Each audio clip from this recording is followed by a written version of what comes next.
understanding of a person is based on the sound of their voice. Mm-hmm. Hello, we are live. Hello, and welcome to the This Is Not Therapy Hour. I am Brandon Tessers. I'm Olivia Kindosia. And I am a licensed therapist, but this is not therapy for very, very many reasons. And Olivia is an intern therapist.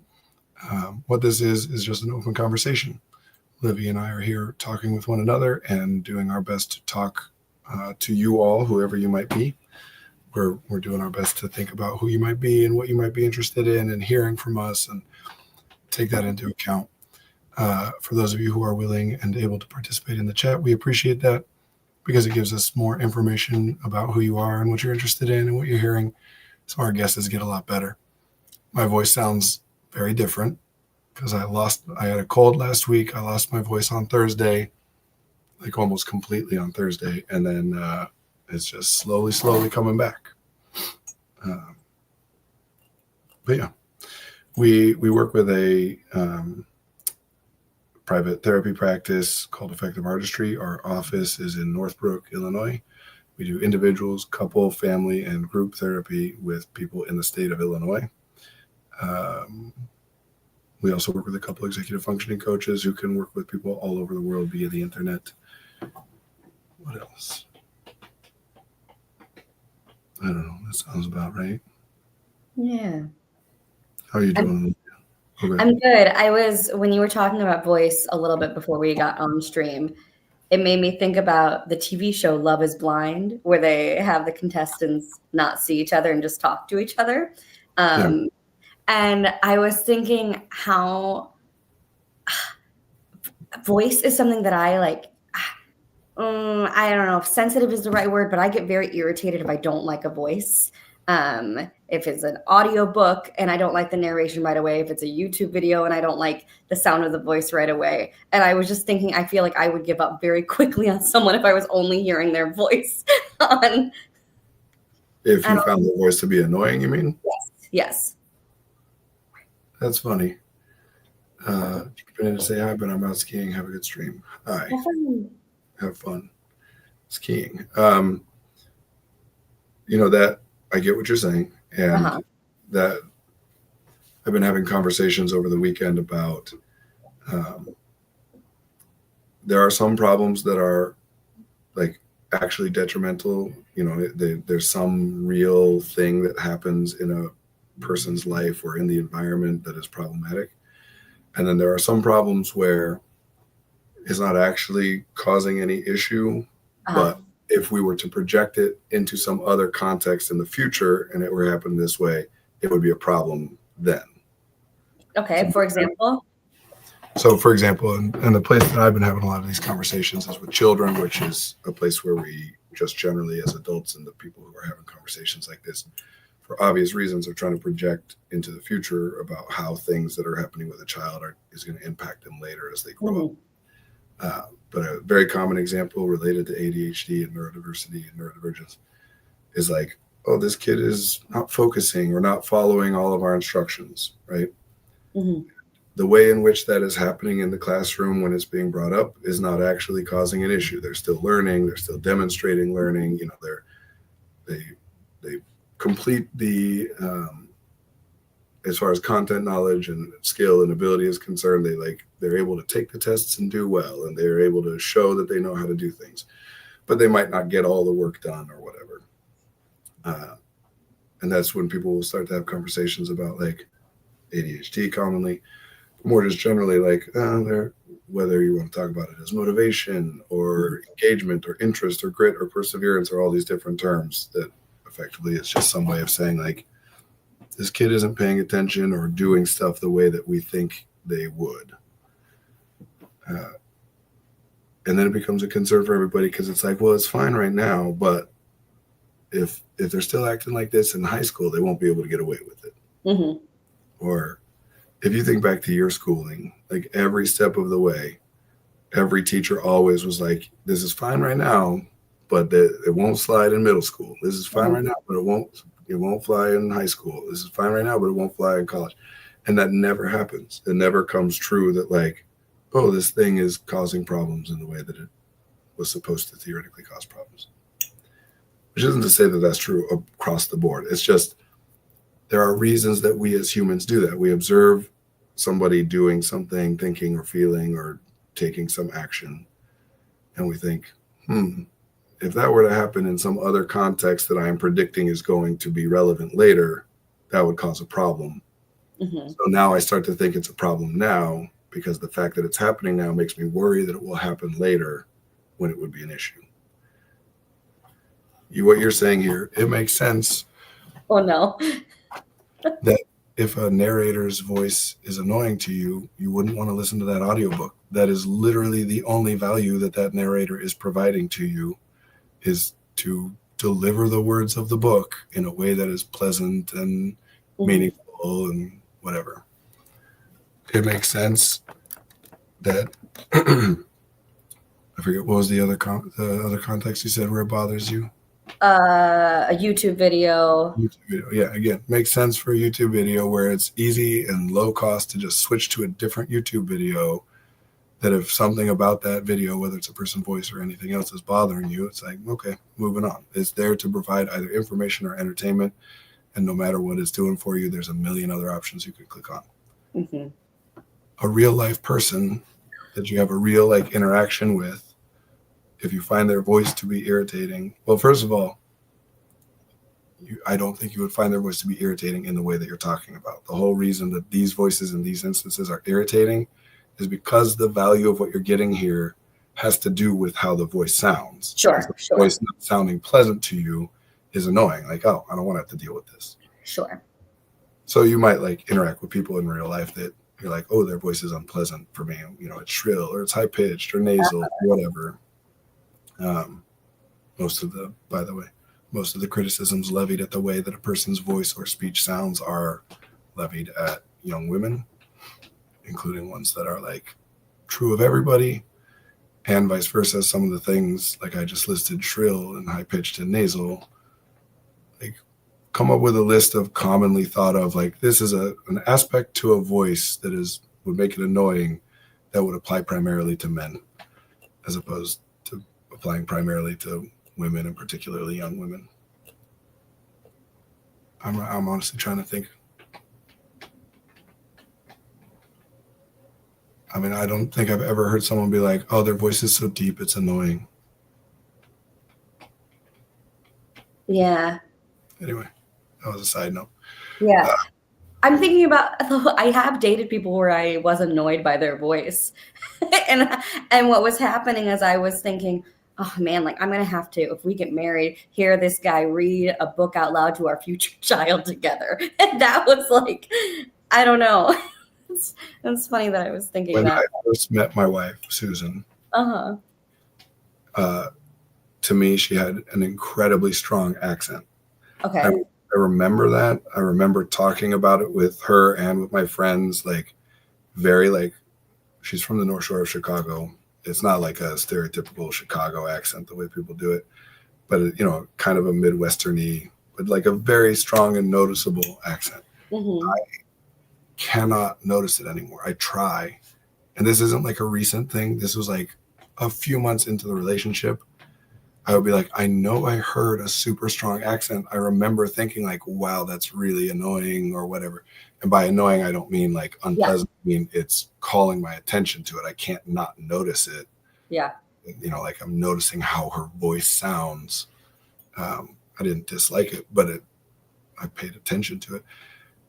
Within months, I would try to hear it and be I cannot hear it anymore. I remember my friends would also comment on her accent and even imitate it. They can't hear it anymore. I use that word annoying because this is what that word means to me. I have my definitions of things. Something which is annoying is something which is calling your attention when you wouldn't want it to be. If I'm annoying you, it means I'm drawing your attention to me, even though you don't want to be paying attention to me. Go ahead. I'm thinking, I was trying to define what distracted is then. Oh, that's a good conversation too. Yeah, to compare those two. I don't know. Distracted is, so the root word there, track, TRAC, same root as the root word in attracted or tractor. It means to pull. So distracted is something that is calling your attention away from, this is taking it away, calling your attention away from the thing you have identified as what you are supposed to be paying attention to or are trying to pay attention to. That part, I think I have forgotten. The thing that you think you're supposed to.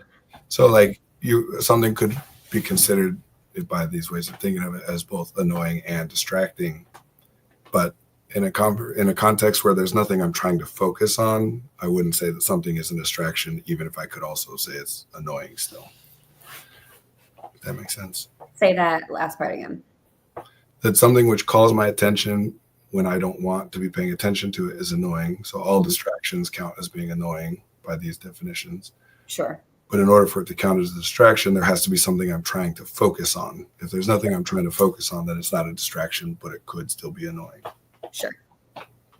Distraction is a word that centers the thing that you are supposed to be focused on. So whenever someone is saying, I keep getting distracted, the relevant question is from what? This is why distractible is not a character trait, a characteristic. Like, I am easily distracted. What is that? Right. But what metric are we utilizing in order to determine that as opposed to other people, you are more easily distracted? Like, is it possible that you just have more stuff that you think you're always thinking you're supposed to be focused, where other people are like, no, I'm paying attention to whatever right now because I don't need to focus, because that would result in a relative difference. Anyway, I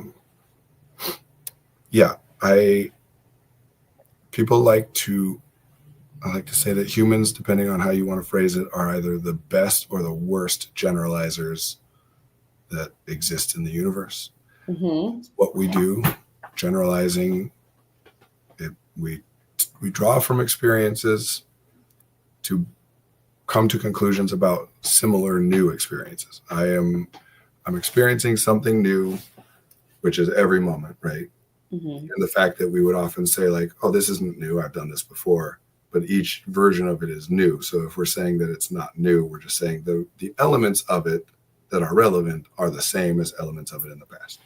And then we try to apply pre-existing solutions. The last time I dealt with something like this, I did this and it worked. So I'm going to try and do that here too, see if it works.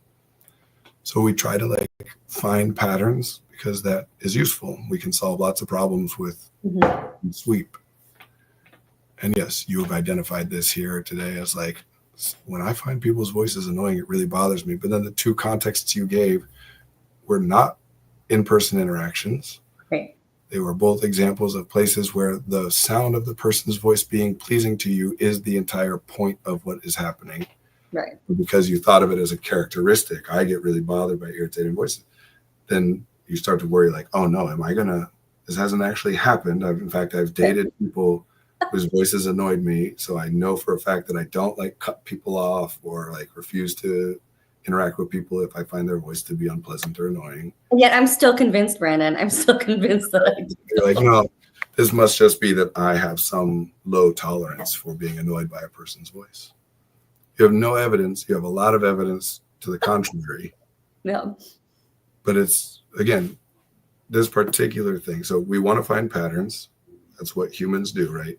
Instead of 1,000 individual problems, if we can be like, well, all these problems are really the same. There's one problem that caused all these problems.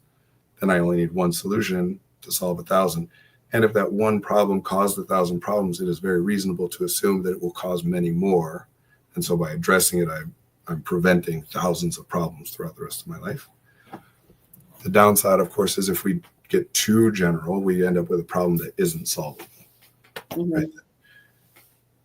Why am I hungry right now is a very specific, or what can I eat right now is a very specific thing. But if I make that a general thing of like, well, I eat breakfast every day. And so if I just eat this for every breakfast, I've now solved thousands of problems. But if I take it too general about what should I eat, like that's way too much. You can't say like, what should I eat at all times for the rest of my life? That's not realistic. So we're trying to find like the largest pattern that accomplishes the most without going so far that we got into an unsolvable abstract thing. Mm-hmm. Now, the other thing that plays into this is, if possible, I want to find a pattern, a problem that explains patterns that is about me, who I am, some personality characteristic, something about my body, the knowledge, the skill set I have. Because if that's the case, I have a lot of influence, at least in theory, over being able to change it. If this isn't about some people's voice is grating to me because of literally like the quality of their voice and the shape of my eardrums and whatever, that person's voice is grating to the majority of people. If that's the case, there's nothing I can do about it, theoretically, or there's less that I can do about it. Then if it's like nobody else is bothered by this the way that I am, I just got to learn how to change something in me, and now I can solve the problem. Mm-hmm. Then I want to talk about ADHD and like selecting food to order online and then taking like 4 hours to pick out what you want. I'm interested in this conversation, although I am curious what you mean by saying ADHD. Well, I'm saying, well, okay.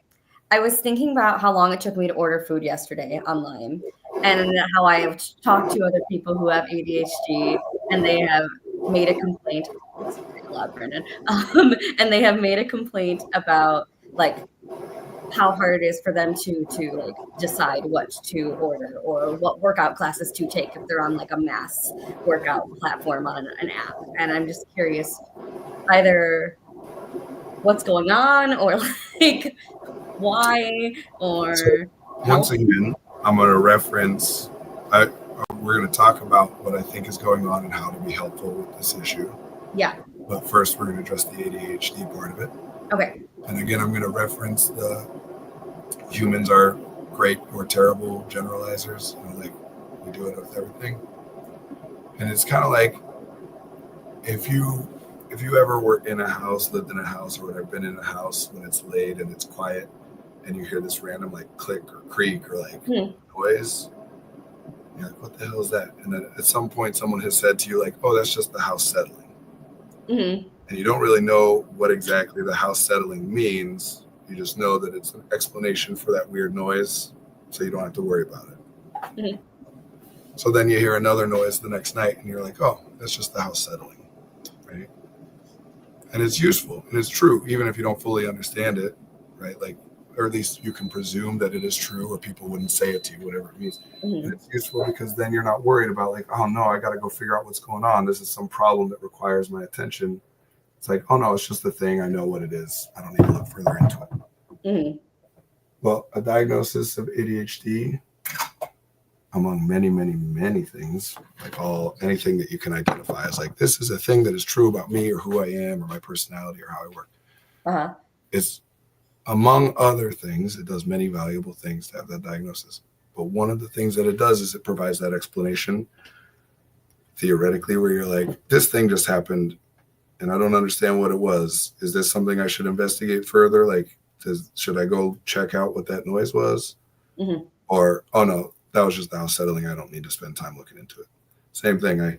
I just experienced something that like is strange or unusual or whatever. Should I like investigate what's going on here? Sometimes it's, oh no, that's just my ADHD. I know what that is. Mm-hmm. There are many things that we associate with ADHD, and I'm not saying that these are bad associations. I think they're made for a reason. There are overlaps and commonalities and whatever. There are many things we associate with ADHD that have nothing to do with the diagnostic criteria of ADHD. Mm-hmm. And being indecisive not only is not associated with the diagnostic criteria of ADHD, it is actually the opposite, because being impulsive, which means acting on a thought or an impulse right away without deliberating or thinking about it too much, is a diagnostic criteria of ADHD, Mm-hmm. of one of the types, hyperactive impulsive type. So the idea that like sitting there and taking a long time to make a decision, that's just an ADHD thing.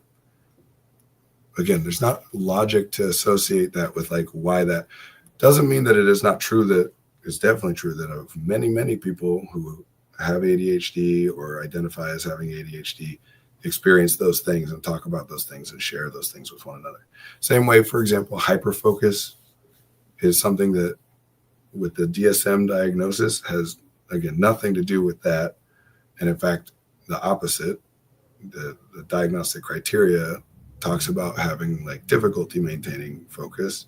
Hyperfocus is when you're super focused on something for a very long time, like an unusually, potentially harmful or problematic amount of focus. Mm-hmm. It's counter to what's in the DSM.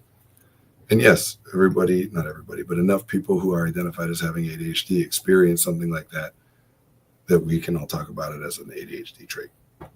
Here's another explanation though. What if everybody experiences that thing that we are calling hyperfocus, where like you get engaged or interested or captivated by something, and then you just lock in and you do that thing for 6 hours. And only after that time has passed, you're like, oh crap, man, it's been 6 hours. There's other stuff I was supposed to do, right? What if everybody does that?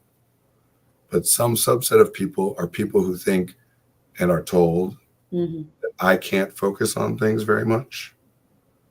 Well, if I'm one of those people that have been told that I'm not able to focus on stuff and I have an experience like that, then I'm much more likely than the average person to be like, whoa, what the hell was that? Mm-hmm. Like, I have a hard time focusing. What was that? Why did I just focus on that for 6 hours? Mm-hmm. And then we think about it and we pay attention and we talk about it and we come up with a label and an explanation for it. But unless you believe that like every person who binge watches television shows, which is, to my knowledge, pretty much everybody in the United States, that all those people have ADHD and that explains why they can hyperfocus on watching 6 hours of a TV show back to back, then obviously this is a thing that doesn't just happen to people with ADHD. Mm-hmm. Same with having a hard time deciding what to order. Mm-hmm. Is that a thing that only happens to people with ADHD? Definitely not. No. And nothing is, right? Like nothing in the, not a single diagnostic criteria of any disorder in the DSM is something that only happens to a subset of people. All that stuff is universal. We're talking about how frequently does it happen, when it happens, how intense is the experience, the duration, how long does it last, and what is the impact of it. Those are the 4 variables we care about. So you could say, sure, everybody does this, but I hyperfocus much more than most people. Fine. That could even be true. But nobody has data for that. Mm-hmm.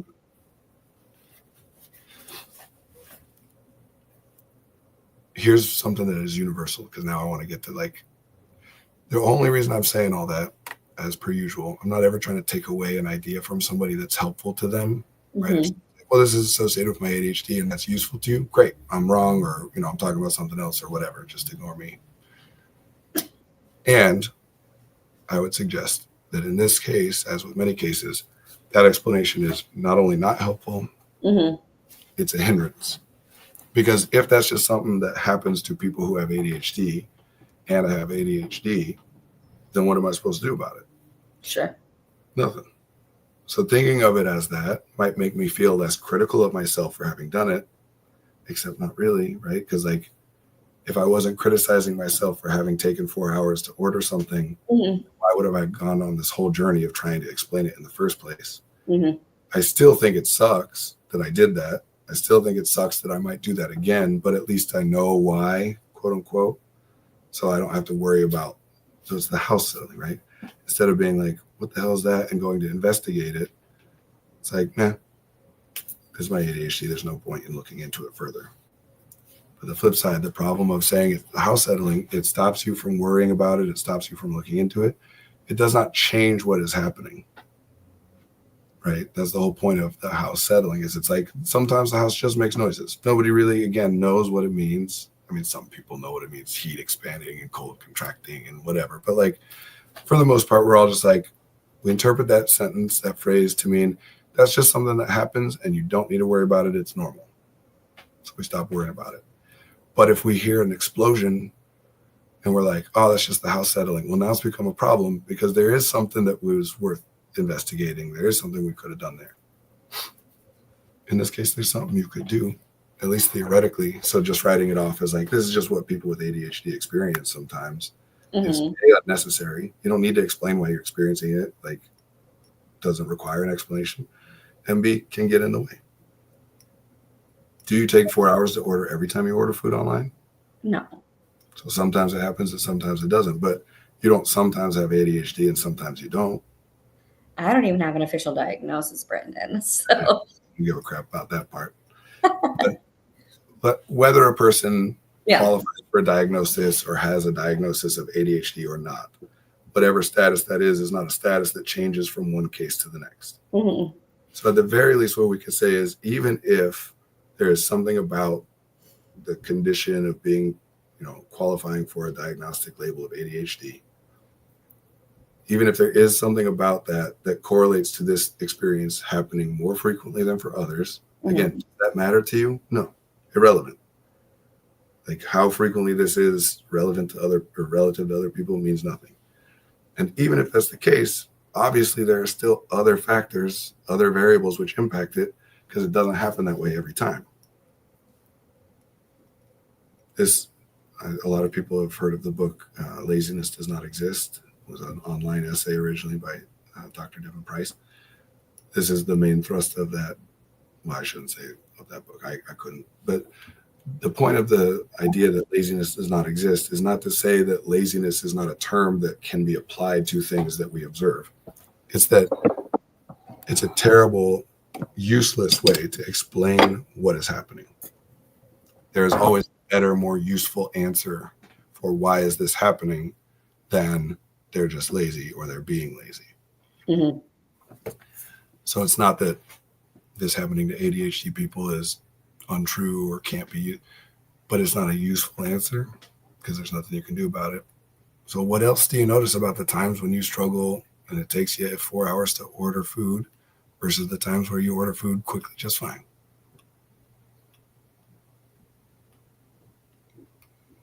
I don't know. I'm thinking about the one time I was like really quick to order food, and it's because I like just knew exactly what kind of like cuisine I wanted, and that was very easy for me. So that's one thing. If you have an impulse or a thought or a desire of like, I want a particular thing, then it goes just fine. So we've already shifted this to, it's not that sometimes it takes me 4 hours to order food online. It's at the very least, when I don't know what I want to order, it can take me 4 hours to order something online. Yes. What other factors? It's always that, Brandon. It's always that. That is always true. Again, like the ADHD, it is always true that you have ADHD or that you don't, whatever is true for you. That doesn't mean, that's like saying that like, every time in my life that I've been really angry, I've had hair. That's a true statement. That doesn't mean that I only get angry because I have hair. Sure. Because there are times when you don't know what you want to order and you've ordered faster, probably. But if not, there are still other variables involved besides just, I don't know what I want to eat. Like, for example, if you only have 10 minutes to order, you'll get that order done in 10 minutes. Fair. Yes. If you are really hungry, you don't wait 4 hours before putting in an order. I don't know about that. Sometimes I'm very hungry and it does take me a very long time. And then I just give up. And what? Starve to death? And then I go to bed hungry. Oh, and then you starve or it causes you some terrible problem. I just wake up and live another day. So this particular example would lead us into a different conversation about what is hunger, what is the sensation that we call hunger, and that's a worthwhile conversation to have. But it's not relevant to the overall idea of what we're talking about. It's only relevant because it's this specific issue. But what is happening there is you could afford to wait 4 hours. Yeah. Order food. You had the opportunity. Would you have preferred to order it earlier? Sure. Sure.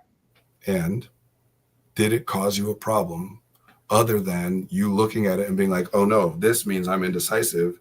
And in some other context where I couldn't afford to wait, I might have a real problem on my hands. Yeah. Except in those other contexts, you just do it. Yeah. I'm telling you, some things are like, this is actually causing an observable issue in my life, in my environment, and other people's experience. Other things are just, well, this didn't cause a real problem other than that I didn't like it or that I think that it's not like the right way to have done it. Mm-hmm. But the whole thing about, I think it's the wrong way to have done it is that, well, if I were to do that in some other context, that would be a real problem. Right. But that context is not what we're in. And it's not to say that that never happens. It's just to say that the next step then should be, let me think about every time I have been in a context like that. Does it ever happen like that? Because there are obviously things, especially biological and physical things, where like, yeah, that does stay. You don't just magically change in a different context, right? Like when you can't reach something on a high shelf, you're like, oh man, this means I'm going to have a hard time reaching high shelves in the future. I'm not trying to be like, no, you'll figure it out in that context. You'll be taller then. Like some traits are relatively static, but some are not. And we want to identify what is a trait and what is just a thing that happened. Yeah. You do not have a character trait of, I cannot order food in a timely fashion. Right. Yeah. Yeah. I'm thinking about how at restaurants, I usually look up the menu beforehand so I can pick it out and not have to stress and just converse with people. But my brother reads every single thing. And even when the waiter asks him what he wants, if he doesn't know yet, he just doesn't answer. And it drives me nuts. I don't know why I meant. You do the exact same thing. You just do it beforehand. Yeah. You also can't order without reading the entire menu. Yeah. Yeah. It's just different ways of going about it. Yeah. Well, it's just he doesn't seem to be bothered, or at least not very bothered by taking his time to do it at the restaurant, where you yourself said, like, so that I can engage with other people. You mentioned specifically the waiter asking. You're prioritizing, like, I don't want anybody else to have to wait. He doesn't give a shit. He's like, we'll be like, come on, Max. And he's just like. So the desire to read the entire menu is the same. Yeah. How much you care or think it's a problem if other people have to wait while you do so is a difference. And that's why you do different things. Yeah. Yeah. Also, lots of people, I can say confidently because I do this, don't need to read the whole menu. And just kind of like skim around until you see something you like. Yeah. Like, I know I want one of the pizzas, so I'm just going to ignore the pasta section and just look at the pizza section, or a million other variations. So after having said everything I just said, I'm now going to, what I'm about to say does not actually contradict it all, but I am not confident at all in my ability to communicate it in a way that won't lead to people being like, so basically the opposite of what he just said. Okay, I'm ready. Yes, I do think that there are some correlations in this particular case, and that they correlate with having an ADHD diagnosis. That is very different from it happens because you have ADHD or your ADHD is making it happen in some way. Okay. There are lots of things that correlate with having an ADHD diagnosis or identifying as someone who has ADHD that has nothing to do with what ADHD theoretically is. Mm-hmm. One of the things that correlates with it, for example, is living in a country in which ADHD is identified as a diagnostic label category, right? Like, theoretically, we're not saying that people who live in countries where ADHD is not utilized as a diagnosis don't have ADHD, but they aren't going to be diagnosed that way, right? So one of those things is, I like to phrase it this way: efficacy being effective. Efficacy is the balancing point between efficiency and expediency. Mm-hmm. I like those alliterative things, 3 E's there. Meaning, on one end of a spectrum is expediency. Expediency is what can be done now or quickly, be speedy, right? Mm-hmm. It's expedient. It's often used like interchangeably with convenient, but because people have put a negative connotation on expedient, doing what's expedient is like half-assing it or whatever, like just doing what you can do without thinking about, is there a better option? On the other end is efficiency. Efficiency is about return on investment. Per unit of resource spent, how much value do we get out of it? Mm-hmm. And we all know that these are two opposing things. Doing the thing you can do right now and can be done right away, prioritizing that, is the more you prioritize that, the less you are prioritizing, no, I want to think through all the options to arrive at which one is the most efficient, the best return on investment. So we balance these things out. Everybody at all times is balancing these things out. That there are some times where I'm like, no, this is worth taking time to think through all the possibilities, getting lots of information, running scenarios, bouncing it off people to figure out like which of these options is going to give me the best return on investment if it is selected. And there are other times that all of us are just like, no, I am literally not thinking about this, not even enough to think about the fact that I'm not thinking about it. I'm just like, I don't reevaluate every time I go brush my teeth. Like, is there a more efficient way I could be doing this process? You just are doing what you do, right? So efficacy, being as effective as possible, is about balancing these two things as well as you possibly can. And people who are identified as having ADHD have a very strong tendency to prioritize efficiency over expediency. I know that sounds like the opposite of what people think, but we're thinking about what is the best way to go about this for a long time before actually going about it. Yeah. I literally, go ahead. I was just thinking about brushing my teeth and how when I brush my teeth and it's not exactly 2 minutes, I'm like, man, there is a way to do this better. There's always a judgment of like, you're not doing it the right way. So that judgment is an unfortunate and unhelpful version of what is a theoretically useful thing to do. It is useful to think like, is there a better way to do this? Is there some other thing that isn't currently real, isn't currently what's happening, that would be preferable to what is currently real? That's a value. We all think about stuff. Like that's the whole point of thought, of cognition altogether, is to think there are some things which are not real and observable, but if they were, I think would be better. Like what would be the point of thinking if not for that? Yeah. An unhelpful version of that is to turn that into what is bad about what I am doing. Sure. And it's not that that's never helpful, but if that becomes your primary, like your initial go-to is just, is what I'm doing as good as it could be or not? The answer will always be no. And you're not thinking about what could be better. You're just thinking about how what you're doing sucks and it just makes everything worse. So thinking, is there a better way to brush my teeth is great. And we're limited. We have finite resources. So you can't think about, is there a better way to X for literally everything all the time? We're talking about hyperfocus for ADHD. The whole criticism there of hyperfocus is like, well, sure, I focused for 6 hours, but it was on something I shouldn't have been focused on. And then when we're talking about like, I can't focus on anything, in those cases, we're referring to things where it would have been good for me to focus on it, and not focusing on it was a problem. But a lot of that has to do with what you think is good or bad to focus on. People with ADHD think a lot. Potentially more so as compared to the average person or a person who does not have that diagnosis. That, again, can't be quantified.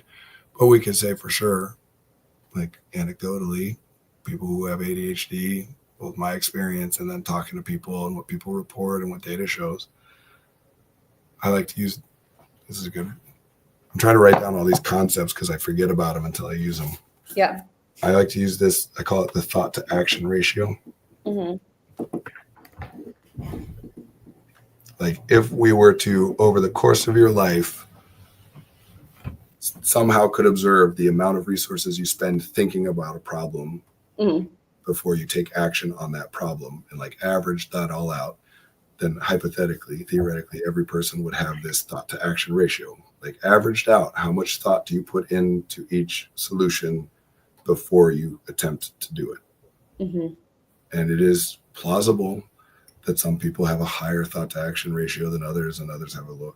I don't think that's a personality characteristic. That's just an observable. We could observe it in theory. We can't actually, but potentially theoretically, right? So yeah, what happened to you is you thought for 4 hours before taking action. You had a problem. I want to get food. The solution was to order the food online, and then you thought about the best way to do that for 4 hours.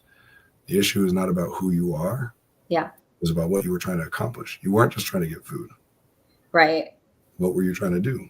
make calculations of what's the most affordable, what has the best options in the dish that I want. Which places have this kind of drink that would pair well with this? Oh, this has the soup I want, but not the kind of drink. Let's go to another one. Yeah. Any person trying to evaluate all those things that you were evaluating would have taken the amount of time and put the amount of energy into it that you did. Yeah. So if there is a difference between you and other people, it's that you were trying to evaluate for more variables. Yeah. Again, I don't think that's the difference between you and other people. I think that's the difference between what you were trying to accomplish in that context. Yeah. In other contexts where you're just, I'm hungry, I need to get something real quick. You don't think about all that stuff. You just grab. You might afterwards be like, I wish I had had more time because what I got ended up being like not tasty, or like, I didn't realize that was really expensive. I didn't think, whatever. Mm-hmm.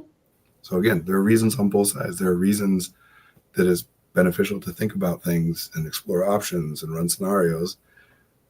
That's efficiency. And there are reasons in different contexts. There are reasons that it's like, no, it's best to just do what you can do right now and not worry about whether it's the best theoretical way to do it. Mm-hmm. One thing you left out of everything you were saying is that you were trying to get something that would be very tasty to you. Sure. Right.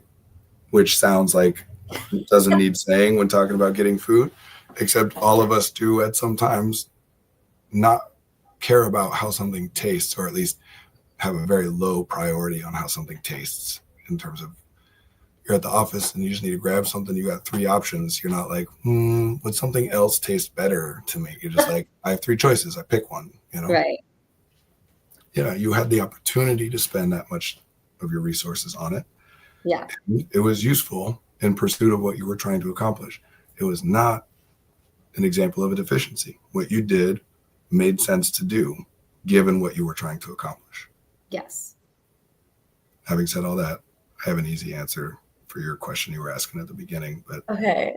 I don't like to give the easy, simple answer at first, because then it reinforces all these premises, deficit model stuff and whatever. Right. We got to take 50 minutes first. You, as annoying as it sounds, when you're trying to help somebody by communicating with them, then your only option is to impact them in some way. Whether that's what most people think of it as, is like, if I teach them something or give them an idea, that's a particular impact you're going for. There's an old, I don't know, it's a story I heard from my father. I think that it is a common story, but it's always possible that it's not, of Masamune. That wasn't his name. Whatever. This like very accomplished, famous samurai who wanted to learn to be even better at what it was that he was doing. And so he had heard of this like guru, this master that lived out, separated from everybody else.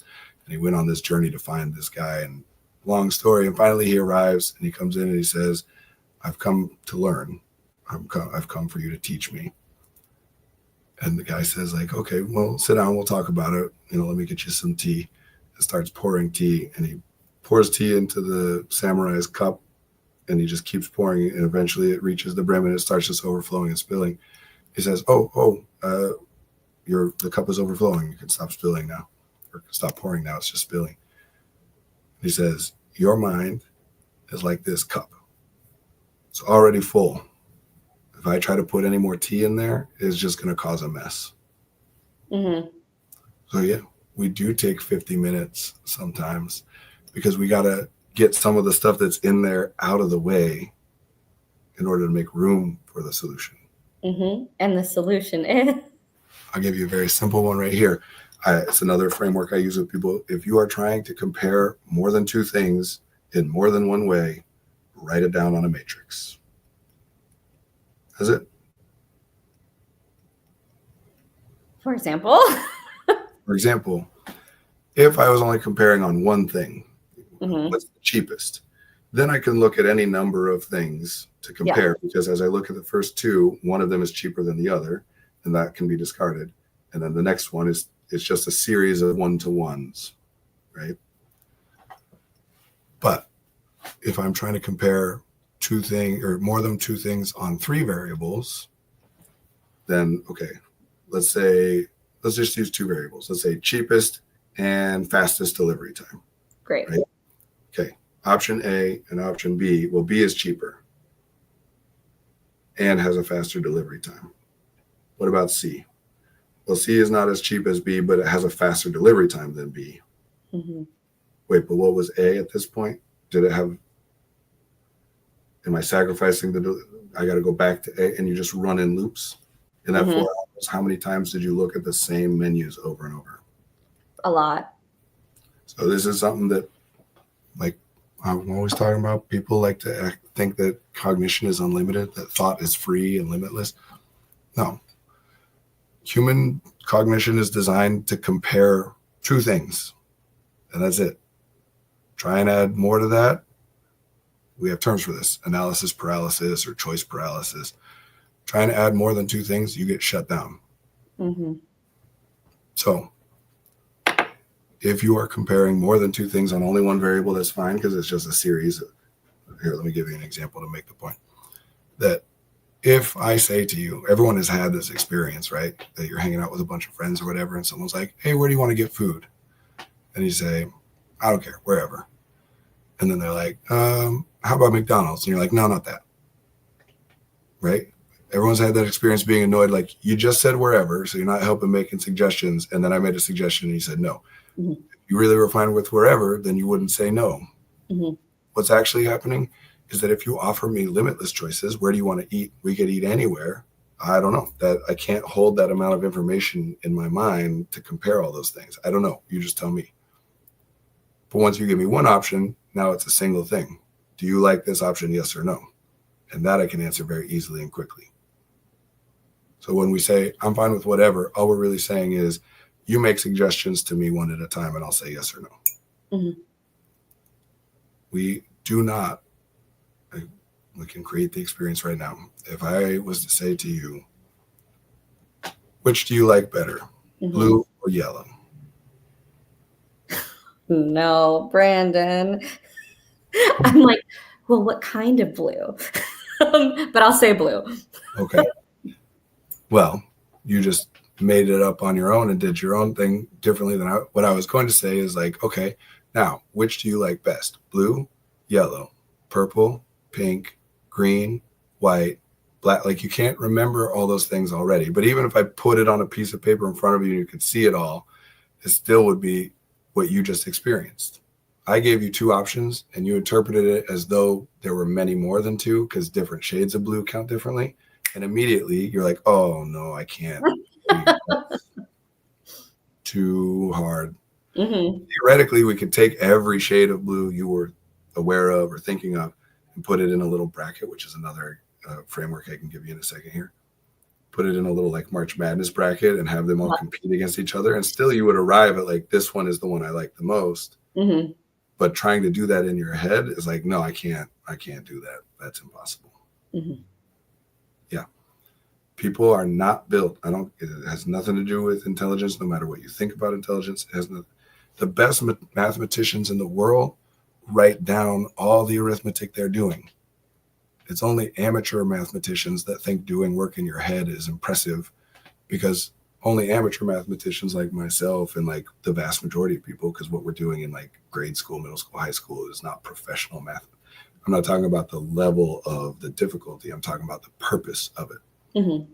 In school, the purpose of it is to get a good grade and to be smart and impressive, not to actually solve real problems and do meaningful things. And so if that's what you're trying to accomplish is to get good grades and be impressive, then doing it fast is important. But if it's an actual problem that has real world relevance, very rarely with math is speed the highest priority. If it's the kind of problem where we're able to sit down and do some math about it, we probably have time. Let's be thorough and careful. So genius mathematicians write down 2 + 2 = 4. It's only the rest of us that are like, no, having to write stuff down, that's only what you do if you're stupid. If you're smart, you don't have to write stuff down. All humans, we can only hold so much information in our mind at once. Mm-hmm. The more you try and hold in your mind, the more you are going to make mistakes and waste your time. If you had done, not that I'm suggesting that you should have or could have known that this would be worth it, but hindsight's 20/20. If if we look back and say, you could have at the beginning created a little spreadsheet, a matrix, with down on the left side is your different restaurants that you're looking at. And across the top is the different categories you care about, cost, whatever the other things you said were, like what ingredients are in the dish that I am interested in, et cetera, et cetera. Why? When you're saying this, I'm like, that feels so silly to me, or I think that's so silly. Yeah, I predict. That's why I said, right, that you never would have at the time. Yeah. Like, this is worth doing. But with hindsight, you now know, would it have taken you less than 4 hours had you done it that way? Yes. But in the moment, you're saying, well, to create that whole spreadsheet would take so much time. I don't need to do all that. Like, I'll just look at the websites and figure it out. That makes sense. It does. That's how we are all. It's always about, like, what is the best return on investment in terms of my resources. Like, creating a spreadsheet like that is going to take me at least 5 or 10 minutes to just create it. And then I got to go fill it all out. And that just seems unnecessary. It's just ordering food. I can just make a decision. But then we try it. And a lot of the time, most of the time, we're right. Most of the time, it's like, no, I can do it without needing to do that. That would have been a way. It would have made it take longer and more energy and whatever if I had done that. Sometimes we're wrong. And it's like, oh, no, that would have saved me hours. Mm-hmm. Literal hours. And that's not even talking about the energy that's going towards self-criticism since that time about what the hell was I doing yesterday. Like, would have been much better. Mm-hmm. Just had no way to know in advance, which is why I'm giving you a rule. Do you remember what the rule is that I said? I don't. If you are comparing more than two things in more than one way, write it in a matrix. I can pretty much guarantee that anytime you are comparing more than two things on more than one variable, you are going to end up saving yourself resources if you write it down as a matrix from the beginning. Yeah, and I don't even think I had the awareness that that's what I was doing. But now that we're talking about it, I'm like, that's exactly what it was. There were like 3 or 4 different things I was considering. Do you see why we had to take a bunch of time to address that? It's not that ADHD is uncorrelated here, but it isn't an explanation. Because as long as you're thinking that, then it's not relevant to think about what was I trying to accomplish. Because I've already identified the meaningful variable here is me and the fact that I have ADHD. So just give me the ADHD secret solution. Mm-hmm. The actual issue is, no, you were comparing multiple things on multiple axes, and nobody can do that without running around in circles over and over and over and over for as long as you have the ability to do it. Eventually you run out of patience or window or time, or, I'm hungry enough to, like, what, I just got to call it and order something. Mm-hmm. But whatever amount of this, by the way, is also why extended testing time tends to be is the most common accommodation granted for people in the school system. It tends to make the problem worse, because for people who qualify to get that additional testing time, generally the issue is they are using up as much time as they have to try and come up with these things rather than doing things in more efficient ways, or just having to call it and be like, I don't know, but here's what I think. Mm-hmm. And they think that if I think an extra 20 minutes, maybe I'll figure it out. Mm-hmm. An extra 20 minutes on top of that, then I'm like, great, now I have 40 minutes to try and figure it out. Oh, God, that stresses me out. So you're not special. Yeah. Get it? It's like, it feels bad because it feels like you're stupid. That's why I tried to say, right? They're like, no, I'm not dumb. I can just do this. Only some weirdo or some dummy or somebody who's got something messed up about them would need to go through the process of writing down a matrix for this. Right. And so, Brandon, you have changed my life in so many ways, where I was studying for the National Counselor exam with my mom this weekend, and I was having so much fun and like getting excited to look back on the stuff that I was studying. I have been like watching TV and taking naps and not judging myself as much anymore, if at all. And now I'm like, I'm going to approach something differently, and it's probably going to be really helpful. I love that. I'm glad. I mean, that's what we're trying to do, right? Doing our best. All people impact one another every moment we're interacting.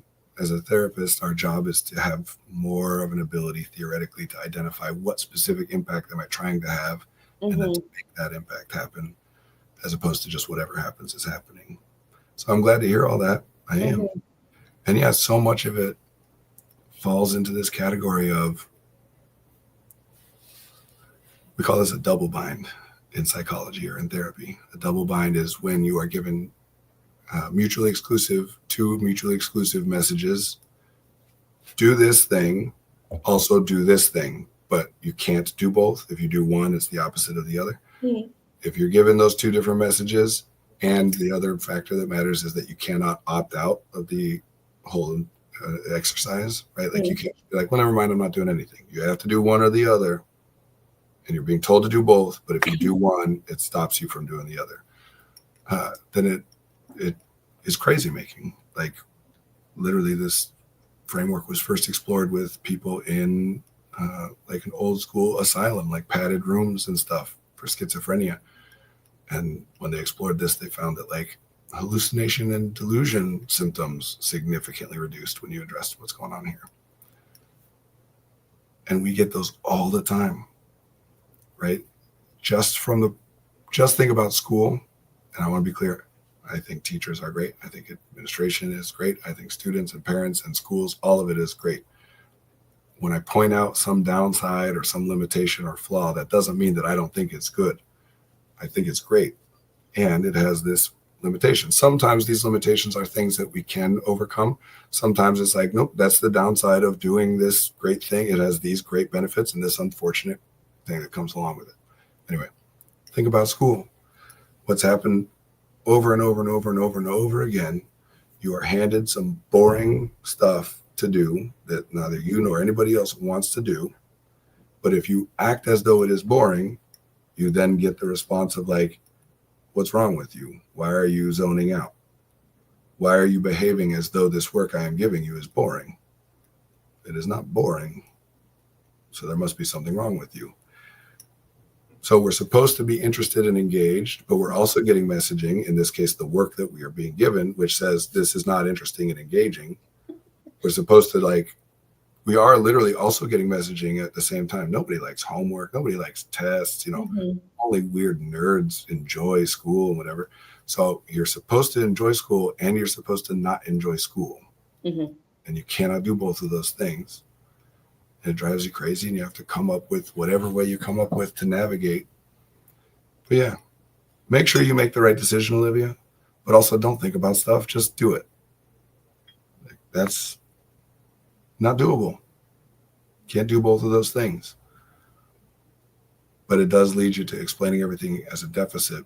Here is one of the big things that leads to a lot of correlations with ADHD is that the vast majority of people, whether they were diagnosed by others, diagnosed as a child, self-identified, late diagnosed, the vast majority of people who identify as having ADHD are highly self-critical. Mhm. They notice things about their own experience that they are very critical of and are talking about as this is a bad thing that should not be happening. And they assume that it doesn't happen for other people. Mhm. And they'll say things. We will say things like, why don't other people deal with this? Like, it sucks that I'm this way. Mhm. And some of the time there's some accuracy to that. There is like actual trends and whatever. But some of the time, what you're talking about is something that everybody experiences. But if I take two different people and I say to one of them, like just message to them over and over in a way that they internalize and believe their whole life, like if you fart, it means you are about to die. And the other one, I don't give that message. Guess which one of those two people is going to be more aware of it whenever they fart? Even if they fart at the exact same frequency and in the exact same way, one of them is going to notice it and remember it way more. They're going to think about what is wrong with them for doing this thing. Pretty scary threat. Right. It makes sense. So if we take two people and one of them we say, listen, when you are asked to pay attention to something or do something until it is complete, if you don't do that, it means that there's something wrong with you that's going to make your whole life difficult and you're going to fail at other stuff in the future. If you don't do this assignment in this particular time frame that we've given to you, what that means is you are a person who will never have success. And the other one I don't tell that to. Which of those two people is going to be more aware of any time they get distracted? Right. And if you are aware of it and you think it's a terrible thing, but you keep doing it, but you're trying not to do it because you think it's a bad thing and you don't want to do the bad thing, you're terrified of it, but it happens anyway, and there's nothing you can do. It creates this whole like anxiety in and of itself just about the thing. And that is one of the utilities of giving a label, a diagnostic label is, oh, okay. Yes, there is something about me that means if this is true, I'll always struggle, but it's not the dumb thing. It's not that I'll never have success. It's just like I'll struggle in certain particular limited ways of like focusing and stuff that feels so much better, even though we're still accepting the premise here that what I'm doing in this moment is somehow indicative of what will happen later. Yeah, it ain't about being smart. If you really boil down for anybody, ask anybody, what does it mean to be smart, or what is the point of being smart, or the value of it? Eventually, it just comes down to like the smarter somebody is, the more likely they are to succeed at the things that they attempt. So all we're really talking about is if something helps you to succeed, then it's smart to do that thing. If putting things down in a matrix when you're trying to compare more than two things in more than one way helps you to do that thing effectively, then not only is it smart to do it, it's also like brave and great of you that you are prioritizing what actually happens over how other people might perceive you or how you might worry about what it means about you. You care more about what happens. People ask me all the time, what's different about me? That's it. Utility. That's the priority. I care more about what happens than what it means. Not that I don't care at all about what things mean. I care a lot about that. But when there is, on the one hand, here's what happens. On the other hand, here's what it means. And this is great. And this is quite, well, we're doing the great thing then. Like, what are we doing? Makes me think of people applying for like colleges or grad schools and like having the perks of each one and the locations and yeah. Which is, I'm going to sound like I'm contradicting myself again. Because I think in that particular case, we're referring to what happens in a very specific group of people. And it's not just socioeconomic, although that is definitely part of it. We're talking about upper middle class to upper middle class people do this stuff. But not even that, like where I grew up out west, like, well, I didn't grow up in an upper middle class area, although some of the people I knew were, nobody did college visits. That was not a thing. Like here in the Midwest, and it might not even be the Midwest, it might literally just be like the North Shore of Chicago. Yeah, of course, we're going to take 7 different trips this year all over the country to like. I never did any college visits. I felt pretty envious. I mean, it sounds fun if you have the resources. Yeah. Great. I'm not saying it's a bad thing. It's just unfortunate. I'm going to be wrapping up here in a minute, by the way. I got to move on. Yeah. But it's unfortunate that what we do to kids is all along we're like, what do you want to do? Haha, it doesn't matter. Do what we're telling you to do. Like, do this homework. Well, I don't want it. Well, that doesn't matter. Like, you need to learn how to do what's important to do, whether or not you want to do it, right? I want to go to the bathroom. Oh, it's not time to go to the bathroom. Doesn't matter if that's what you want, right? Again, I know this probably sounds like I'm being like, oh, school is terrible and teachers. I'm not. I'm just saying this particular thing is one of those downsides you cannot eliminate. If you're going to put 20 people in a classroom together, as with any community or any group of people, compromises need to be made. In order for this to work well, each individual has less of an ability to do whatever the hell they want whenever they want it. That's just part of the trade-off. There's no such thing as like each person should be able to do whatever they feel like doing in any given moment. And we're also cooperating as a group of 20 in a meaningful way. But end result is still the same. You're told that what you want isn't as relevant. Just do what you're supposed to do. Why is everybody so focused on, is this bad I'm doing this? What would be the good thing to do? What am I supposed to do? And when I say, well, what do you want? People almost always are like, I don't know what I want. That's weird. You do that, then all of a sudden you turn 17 and we're like, guess what? Now you not only get to make a decision, you actually have to. And it's the most important decision you'll ever make. And if you get it wrong, you will end up miserable and living on the streets. But if you get it right, you will have a wonderful life. We are literally telling 17-year-olds this is a life or death decision. And people think they push back. No, finish the phrase, right? I got to get good grades so I can go to a good school so I can Go to school, college, so and then get a good job. And Get so a I can job. get a job so I can Make money, have family. What? Am I typically, missing something? well, not necessarily, but the most common version of that, like when I do that with people and what you hear is I got to get good grades so I can go to a good college, so I can get a good job, so I can have a good life. Mm. And then all of a sudden getting good grades actually is a matter of, will I have a good life or not? Yeah. And then we wonder why kids are anxious when it's like, here's 3 hours of stuff that if you don't do it right, you will be poor and miserable and alone for the rest of your life. Yeah. So anyway, you're 17. Now you got to make this decision. There is a right answer and a wrong answer, but I don't know what it is and I can't tell you. But you better figure it out, because if you choose wrong, you're going to hate at least the next 4 years of your life. But like really, it's going to go badly. And it's not just about where you go. It's also about whatever you choose to study. This is the career you're choosing for the rest of your life. We have 17-year-olds who are doing things like, this is so common that people don't even note, pay attention to it. We have 17-year-olds who are doing things like, well, I love acting. It makes me feel happy. It's what I love to do. I would love to pursue it, but I should be practical. It's not a very safe or stable career. So I'm actually going into accounting because it's important to make money. And I'm not saying that that's not true. It is important to make money. I'm not saying that everyone should be able to be an actor if that's what they want to be, or that things would work out if they pursue it, or any of that. I'm just saying there's a part of me that is really sad that we have 17-year-olds walking around being like, well, there are some careers that are good for you to do and some that are bad. And the ones I love are good or bad. So I got to choose the other ones, even though when it's like at the end of the day, some people would rather be like, you would live a happier life being an unsuccessful actor than you would being a wealthy accountant. And what are we really, I'm not saying money's not important. I'm not saying that having more money doesn't correlate to all kinds of happiness and success. Absolutely it does. But correlations are correlations, not an individual. Anyway, so you better pick this right, or else you'll end up miserable and alone and poor and sad for the rest of your life.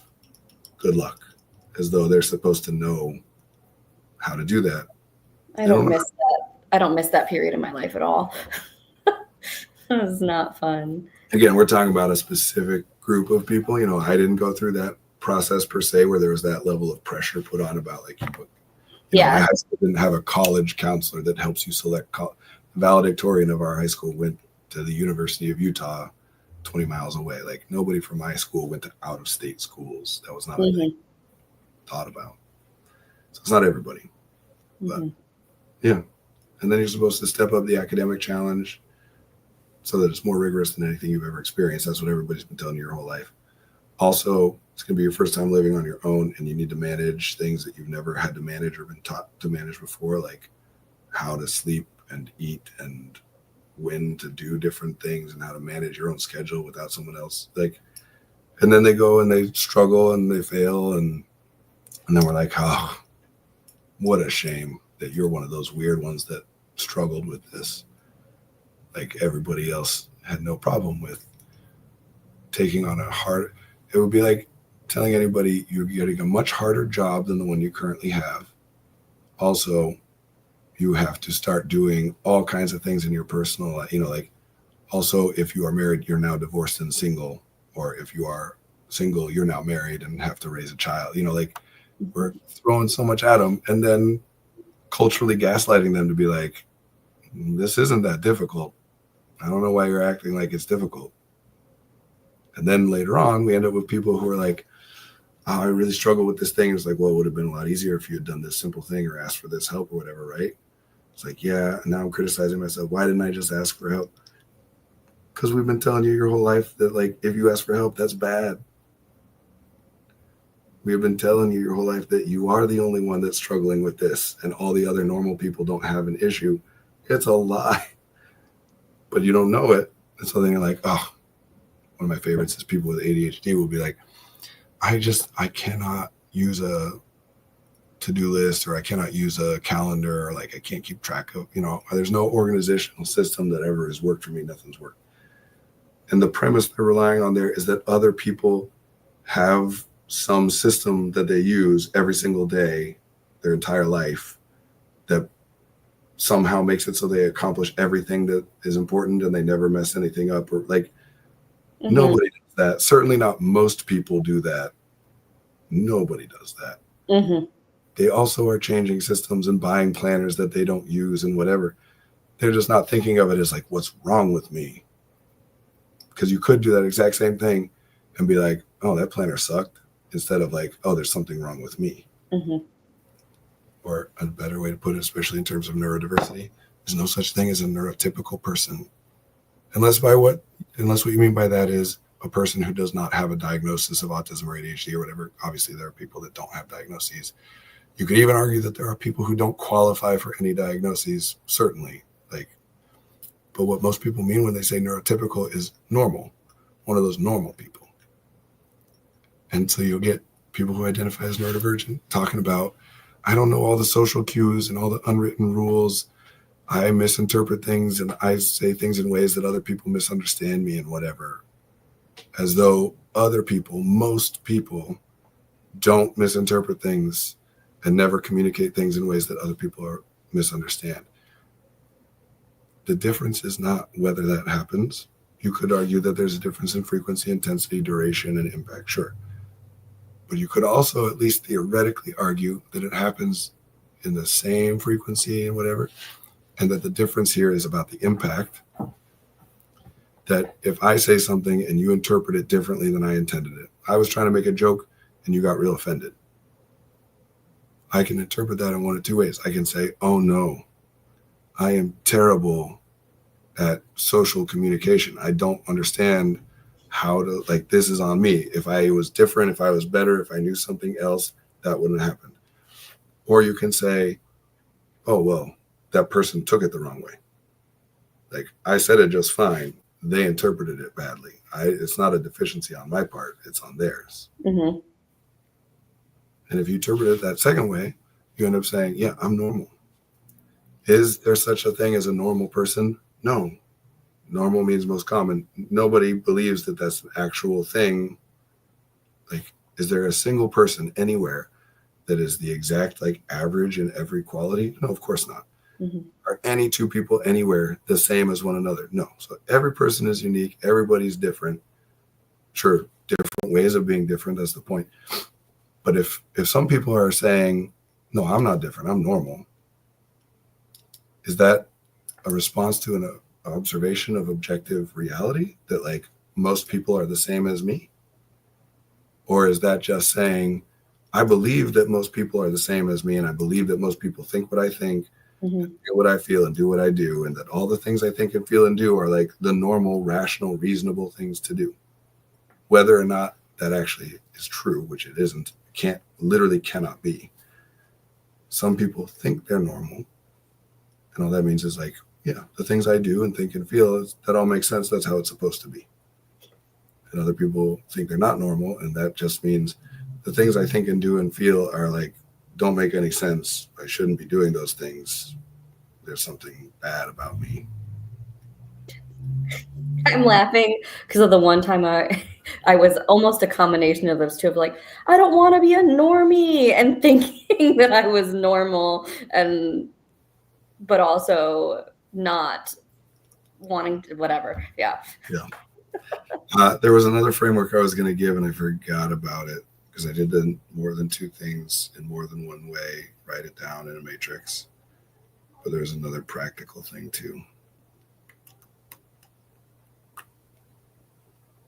Oh, well, I don't remember. Maybe it'll come back up again some other time. I got to get wrapping up. It's good to see you. See ya. Take care. Thank you, everybody who's here watching or watching in the future. We will be back next week, same time, Monday, 1 p.m. to 2 p.m. Central Time. Thank you. All right.